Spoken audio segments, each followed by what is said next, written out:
Dans cette deuxième partie, nous allons focaliser notre attention sur le vocabulaire spécifique au réseau et la notion de réseau équilibré. La terminologie des réseaux hydrauliques se résume seulement à quelques noms et expressions spécialisées, mais dont la signification doit cependant être précisément connue de tous ceux qui sont appelés à concevoir et à dimensionner des circuits de distribution afin d'éviter toute ambiguïté dans l'application des règles. Tout d'abord, qu'est-ce qu'un réseau ?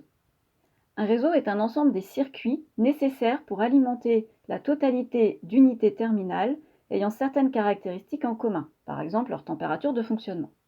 Il s'agit en fait d'un ensemble de conduites reliées entre elles. Dans les utilisations courantes, le fluide est généralement considéré comme incompressible. Un réseau se doit d'être équilibré. Qu'est-ce que cela signifie ?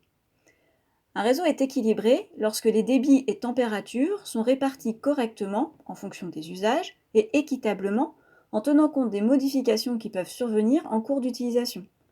La fermeture ou l'ouverture de vannes, l'encrassement, l'usure, etc. Concrètement, il s'agit de faire en sorte que les pertes de charge soient égales dans toutes les branches du réseau.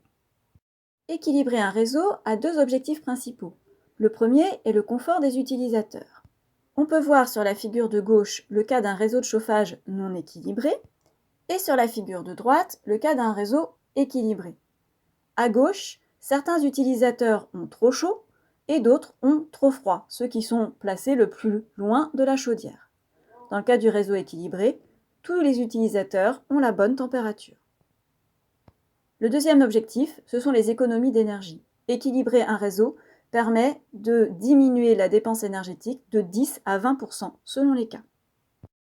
Quelles sont les façons d'équilibrer un réseau ? Dans un premier temps, on va chercher à avoir un dimensionnement correct dès la conception du réseau. Ensuite, puisque notre réseau va vivre, va évoluer, il va falloir utiliser des organes de réglage et d'équilibrage qui vont permettre de mesurer les débits, les pressions différentielles, la température et donc assurer le contrôle de l'installation.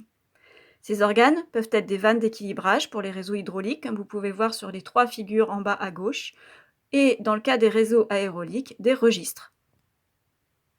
Voyons maintenant un certain nombre de définitions associées à ces réseaux. Première définition, la définition d'une branche. Une branche correspond à un tube de même nature, de diamètre constant et parcouru par un même débit. Un nœud est une conjonction de deux ou de plusieurs branches. Une unité terminale correspond à un point d'utilisation. Il s'agit d'un appareil qui va nécessiter une alimentation en fluide, tel qu'un échangeur, un émetteur, un robinet, etc. Un réseau est constitué de circuits. Un circuit est un ensemble de branches qui vont être nécessaires pour alimenter une ou plusieurs unités terminales qui vont avoir certaines caractéristiques en commun, par exemple leur proximité géographique. Une unité terminale défavorisée est l'unité terminale dont le rapport de débit est le plus faible lorsque tous les organes d'équilibrage sont en position d'ouverture maximale. On verra sur la diapo d'après ce qu'est le rapport de débit. Généralement, l'unité terminale défavorisée correspond au point d'utilisation le plus éloigné de la tête du réseau. Pour définir ce qu'est le rapport de débit, il faut d'abord savoir ce qu'est le débit nominal. Le débit nominal est le débit avec lequel chacun des équipements d'une installation a été dimensionné. Le rapport de débit correspond au rapport du débit mesuré, qu'on appelle ici Vm point, dans une branche, au débit souhaité, généralement égal au débit nominal, qu'on appelle V.S. La dernière définition à connaître est celle du point de fonctionnement dont on a déjà parlé. Chaque point de circulation est principalement identifié par une courbe caractéristique débit-hauteur manométrique. Le point de coupure de cette courbe avec celle du réseau caractérise le point de fonctionnement. Sa connaissance est très utile pour analyser le comportement des réseaux à débit variable, qui constituent actuellement la majorité des cas. Dans un réseau hydraulique, il suffit que les émetteurs soient équipés de robinets thermostatiques pour que le réseau fonctionne à débit variable. En effet, la fermeture plus ou moins partielle et en plus ou moins grand nombre des régulations terminales fait évoluer constamment les pertes de charge globales du réseau. Cela se traduit par un point de fonctionnement qui remonte la courbe caractéristique de la pompe, une diminution de débit global, une augmentation de la hauteur manométrique plus ou moins importante selon que la courbe de pompe est plate ou plongeante.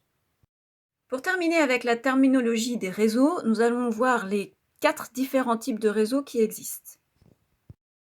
Nous allons distinguer les réseaux en série, les réseaux en parallèle, les réseaux ramifiés et les réseaux maillés.